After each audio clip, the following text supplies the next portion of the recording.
ஞாயிற்றுக்கிழமை விடுமுறை என்பதால் திருச்செந்தூர் சுப்பிரமணிய சுவாமி கோவிலில் ஏராளமான பக்தர்கள் குவிந்துள்ளனர்.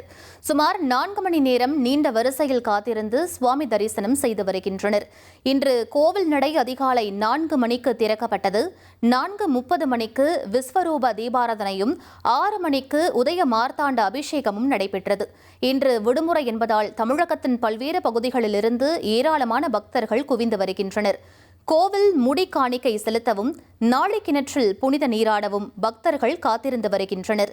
ஏராளமான பக்தர்கள் குவிந்ததால் கோவில் வளாகம் திருவிழா காலம் போல காட்சியளித்தது.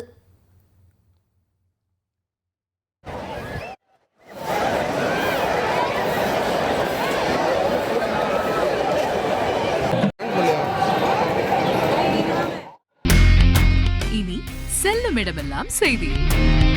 தந்தி டிவியின் வாட்ஸ்அப் சேனலை ஃபாலோ பண்ணினா செல்ல இருக்கும் இடமெல்லாம் செய்தி. இதோ QR கோட் இப்பவே ஸ்கேன் பண்ணுங்க, ஃபாலோ பண்ணுங்க.